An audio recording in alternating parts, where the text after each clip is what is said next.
जय बद्री केदारनाथ दोस्तों, बहुत बहुत स्वागत है आप लोगों का मेरे एक और YouTube वीडियो पे। तो दोस्तों आज हो चुकी है 21 दिसंबर और 19 सितंबर का पोर्टफोलियो का वीडियो अभी तक नहीं आया है क्योंकि कल मैंने कोई वीडियो नहीं लाया था।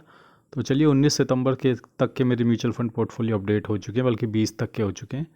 तो 20 तो मतलब शनिवार था, तो समझ लीजिए 19 के ही होंगे। तो चलिए बिना किसी देरी के शुरू करते हैं अपने पोर्टफोलियो। तो सबसे पहले हम बात करेंगे मेरे इंड मनी ऐप के म्यूचुअल फंड पोर्टफोलियो के। इंड मनी ऐप के म्यूचुअल फंड पोर्टफोलियो में दोस्तों शुक्रवार को मुझे 6,800 रुपये का नोशनल गेन हुआ है। मुनाफा बढ़ के अब 46,277 रुपये हो गया है। 8,68,000 इन्वेस्टेड वैल्यू है, 9,14,000 करंट वैल्यू है। 5.25% का रिटर्न आपको देखने में नज़र आ रहा है। 45,500 की SIP है, जिसमें 27,000 की SIP कंप्लीट हो चुकी है। पराग पारिक ने शुक्रवार को 451 रुपये का नोशनल गेन दिया, 0.6% के मुनाफे में ये फंड। निपॉन लार्ज कैप ने 943 का गेन दिया, 7% के मुनाफे में ये फंड। ICICI लार्ज कैप ने 762 का गेन दिया, लगभग 0.8% के मुनाफे में फंड। कोटक मिड कैप ने 370 रुपये का गेन दिया, लगभग 6.25% के मुनाफे में फंड। एडलवेस स्मॉल कैप ने 356 रुपये का गेन दिया, 4.25% के मुनाफे में। HDFC मिड कैप ने 254 रुपये का गेन दिया, लगभग 9.5% के मुनाफे में। एडलवेज मिड कैप ने 305 रुपये का गेन दिया, लगभग 8.5% के मुनाफे में। Nippon India growth mid cap ने 290 रुपये का गेन दिया, लगभग 6.5% के मुनाफे में। इन्वेस्को इंडिया मिड कैप ने 263 रुपीज़ का गेन दिया, लगभग 9.5% के मुनाफे में। बंधन लार्ज एंड मिड ने 206 रुपये का गेन दिया, लगभग 0.8% के मुनाफे में। मोतीलाल मिड कैप ने 321 रुपये का गेन दिया, लगभग 2.5% के मुनाफे में। Invesco India large and mid ने 272 रुपये का गेन दिया, लगभग 6.5% के मुनाफे में। HSBC स्मॉल कैप ने 342 रुपये का गेन दिया है, आधे % के मुनाफे में आ गया है। Bank of India small cap 261 rupees का गेन दिया है, 4.5% के मुनाफे में आ गया है। कोटक स्मॉल कैप ने 272 रुपये का गेन दिया, नो प्रॉफिट नो लॉस। कैनरा रुपये को स्मॉल कैप ने 246 रुपये का गेन दिया, 3.25% के मुनाफे में। निपॉन स्मॉल कैप ने 216 रुपये का गेन दिया, 2% के मुनाफे में। JM फ्लेक्सी कैप ने 225 रुपये का गेन दिया, लगभग 2% के मुनाफे में। SBI स्मॉल कैप ने 190 रुपये का गेन दिया, आधे % के मुनाफे में। टाटा स्मॉल कैप ने 197 रुपीज़ का गेन दिया, लगभग 0.4% के नुकसान में है। जियो ब्लैक रॉक फ्लेक्सी कैप ने 69 रुपीज़ का गेन दिया, आधा % के मुनाफे में। तो बाकी सभी स्मॉल कैप फंड जो है पॉजिटिव में लौट आए हैं, लेकिन टाटा स्मॉल कैप भी 0.4% के नुकसान में साफ नज़र आ रहा है। कौन कौन सी SIP दोस्तों मेरी कटने वाली हैं सोमवार को, एक बार उस पर नज़र मार लेते हैं। तो सोमवार को अपनी पराग पारिक की जा रही है, बस एक ही SIP अपनी कट रही है। आइए चलते हैं अपने ग्रो ऐप के म्यूचुअल फंड पोर्टफोलियो पर, देखते हैं वहाँ पे क्या स्थिति है। तो ग्रो ऐप के मेरे म्यूचुअल फंड पोर्टफोलियो में शुक्रवार को लगभग 27,000 का नोशनल गेन हुआ है, 38,000 का मुनाफा चल रहा है इस पोर्टफोलियो में। 2747 इन्वेस्टेड वैल्यू, 2786 करंट वैल्यू है पोर्टफोलियो की। और एक बार फटाफट देख लेते हैं किस किस म्यूचुअल फंड ने कितना रिटर्न दिया है। तो लीड किया था डिफेंस ने, उसके बाद HDFC large and mid, Kotak mid cap. तो देखिए मेरे ख्याल से तो कोई नेगेटिव में फंड नहीं रहा होगा, PSU वगैरह का हो सकता है कोई। तो धीरे धीरे स्क्रॉल कर रहा हूँ ताकि आप देख सकें, काफ़ी सारे फंड तो सिमिलर ही हैं जिनका मैंने आपका भी जिक्र किया है। कोई भी नेगेटिव में नहीं था, सब ने पॉजिटिव में रिटर्न दिया है। शुक्रवार को एक अच्छा दिन रहा शुक्रवार का।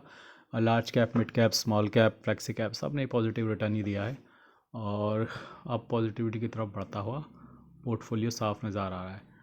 और आइए एक बात नज़र डाल लेते हैं कि अपने इंडिसेस ने कैसा परफॉर्म किया। देखिए FII ने काफ़ी अच्छी बाइंग करी है पिछले 3 दिनों से। आप देखिए 17 दिसंबर, 18 दिसंबर और 19 दिसंबर, तो लगातार 3 दिन बाइंग के बाद अब अगर चौथे और पाँचवें दिन बाइंग आ जाती है तो कुछ सब्सटेंशियल मैं मान सकता हूँ कि कुछ मूवमेंट हो रही है, क्योंकि अदरवाइज़ 2 या 3 दिन की बाइंग तो बीच बीच में FII ने करी है अपना माल थोड़ा महंगा करके बेचने के लिए। क्योंकि देखो होता क्या है कि FII लगातार बेच नहीं सकते, क्योंकि बहुत बड़ी क्वांटिटी इनके पास होती है, बड़ी बड़ी क्वांटिटी में ये लोग बेचते हैं।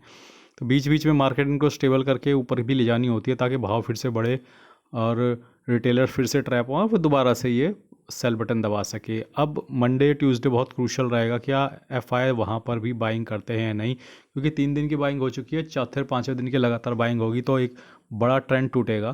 तो देखना होगा कि ये FII वाकई में ख़रीदने के मूड में है या फिर बस अपना माल बेचने के लिए वो मार्केट में थोड़ा लिक्विडिटी बना के रखना चाहते हैं। और DI तो लगातार खरीद रहे थे, उनकी भी खरीदारी तेज़ हो गई है। जैसे जैसे 17, 18 और 19 दिसंबर को आप देखेंगे तो DI ने भी खरीदारी तेज़ कर ली है। अब दोस्तों आते हैं मुद्दे की बात पे, जो है हमारा अपनी जो स्ट्रेटजी है, बहुत हफ्ते दर हफ्ते चेंज होने वाली अपनी स्ट्रेटजी नहीं होती, लेकिन फिर भी मैं म्यूचुअल फंड इन्वेस्टमेंट स्ट्रेटजी में बारे में थोड़ा बहुत डिस्कस कर लेता हूँ हफ्ते दर हफ्ते। तो देखिए बेसिक रूल तो वही रहेगा, एसआईपी चलती रहनी चाहिए, ठीक है। फ़िलहाल कोई लमसम अपॉर्चुनिटी नहीं है, मार्केट मेक और ब्रेक के लेवल पे है। 26,100 26,200 यहीं से पलट कर वापस नीचे जाता है। दोबारा से मार्केट 26,000 के ऑलमोस्ट आ चुका है। यहाँ से 100 100 पॉइंट की रैली और होनी बाकी है। उसके बाद से फिर से वही क्रूशल लेवल आ जाएगा 26,150 200 वाला, जहाँ से या तो ऊपर जाना होगा या नीचे जाना होगा। जब भी ये 26,150 200 तक जाता है, वहाँ पे कॉल राइटर्स बैठे हैं जो मार्केट को उठाकर नीचे पटक देते हैं। जैसे वो उठाकर मार्केट को नीचे पटक देते हैं, 25,700 750 के पास सपोर्ट है, वहाँ से बायर कॉल बायर उसे उठाकर ऊपर ले जाते हैं पुट सेलर्स। तो यही गेम पिछले 3 4 5 हफ्तों से चल रहा है। ये 500 600 पॉइंट की बहुत टाइट रेंज है। इस 500 पॉइंट की बहुत टाइट रेंज में मार्केट ट्रेड कर रही है। ऊपर जाती है 26,200 से पिटाई खाती है, फिर नीचे आती है 25,700 से, फिर सपोर्ट मिलता है, फिर ऊपर जाती है, फिर पिटाई खाती है, फिर नीचे आती है। तो अब आपको क्या करना चाहिए मेरे हिसाब से, तो अभी कोई लमसम का अपॉर्चुनिटी नहीं है। और आप लोगों की जानकारी के लिए बता दूं कि मैं सेबी और एमफी रजिस्टर एडवाइज़र नहीं हूँ। आप अपने फाइनेंशियल एडवाइज़र की सलाह मशवरा से ही कुछ भी इन्वेस्टमेंट करें। ये सिर्फ नॉलेज पर्पज़ के लिए या एजुकेशन पर्पज़ के लिए मैं थोड़ा बहुत अपना ओपिनियन यहाँ पे शेयर करता हूँ। बेसिक पर्पज़ मेरा सिर्फ केवल अपनी mutual fund investment journey share करना ही है। और जहाँ तक बात है दोस्तों कि एसआईपी चालू रहनी चाहिए, मिड स्मॉल लार्ज के बारे में ज़्यादा अभी दिमाग नहीं लगाना चाहिए। सब में बराबर प्रोपोर्शनेट में जो भी आपका एक तय प्रोपोर्शनेट है, आई एम श्योर हर किसी ने अपनी इन्वेस्टमेंट होराइज़न एज इसके हिसाब से अपना एक डेफिनेट प्रोपोर्शन आइडेंटिफाई कर लिया होगा। कोई मिड कैप में 50% करता है, कोई स्मॉल कैप में 50% करता है, कोई लार्ज कैप में 50% करता है। तो जो भी आपका आइडियल प्रोपोर्शन है उसके अकॉर्डिंग ही सब में नियमित रूप से इन्वेस्टमेंट करते रहें। बैटिंग करने की कोशिश ना करें कि अब स्मॉल कैप चल जाएगा, अब मिड कैप चल जाएगा। सब में थोड़ा थोड़ा डालते रहें, तीनों कैटेगरी में डालते रहें, लार्ज मिड या स्मॉल में। और अगर समझ में ही नहीं आ रहा है तो फ्लेक्सी कैप में डाल दो, मल्टी कैप में डाल दो। वहाँ फंड मैनेजर अपने आप डाल देगा जहाँ अपनी बुद्धि के अनुसार और हमसे ज़्यादा नॉलेज है उसे। तो ये तो रही अपनी लॉन्ग टर्म स्ट्रेटेजी जो आपको इस हफ्ते भी नहीं छोड़नी है। बाकी आपको देखना ये है कि मार्केट अगर पलट कर दोबारा 26,100 150 से नीचे की तरफ आता है तो 25,700 और 750 के लेवल दोबारा से इम्पॉर्टेंट हो गए। वहाँ पर आपको अपने जो लमसम है उसका एक हिस्सा, 10वां हिस्सा, 9वां हिस्सा वहाँ पर डालना है। पिछली बार भी जब मार्केट 25,000 750 के आसपास छूकर आई है, मैंने वहाँ पर भी लोगों को अपना ओपिनियन दिया था कि वहाँ पर भी उन लोगों को अपना एक हिस्सा डाल देना चाहिए अपनी लमसम का, जो वो डालने के इच्छुक रहते हैं हमेशा। क्योंकि कमेंट सेक्शन में हमेशा लोग बोलते रहते हैं कि भैया बताओ लमसम कब डालना है, लमसम कब डालना है। तो उस लमसम का 10वां हिस्सा डालने के लिए मैंने बोला था जब मार्केट 25,700 750 पे आई थी। आई एम श्योर जिसने डाला होगा उसको थोड़ा बहुत मुनाफा अब तक हो ही गया होगा।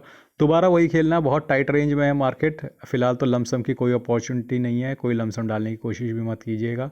हाँ, लेकिन अगर आप ETF स्विंग कर रहे हैं मेरी तरीके से, ठीक है, तो ETF स्विंग के लिए अपना ये कर सकते हैं कि 26,100 150 के आसपास जो भी आपका ETF ठीक ठाक प्रॉफिट दे 3 4 5% के बीच में, उसमें प्रॉफिट बुक करें। पिछली बार मैंने डिवो 20 जो है 26,150 के आसपास बुक किया था, उसे बेच दिया था। उसके बाद मार्केट नीचे दोबारा गई है और दोबारा मैंने कुछ और ETF लेके दोबारा से स्विंग करूँगा। 26,100 और 150 के बीच में मैं दोबारा से एक आध ETF जो ठीक ठाक प्रॉफिट में आ जाएगा उसको निकालूंगा और दोबारा से इस स्विंग को प्ले करूंगा। अगर मार्केट वहाँ से दोबारा गिरती है, अगर वहाँ से मार्केट ऊपर जाती है तो मेरे पास तो 16-17 ETF हैं, एक ETF निकल भी जाएगा तो उससे कोई फ़र्क नहीं पड़ेगा, लेकिन स्विंग का मज़ा लेते रहना चाहिए। तो इस तरीके से हम लगातार स्विंग तो करते ही रहेंगे ETF में।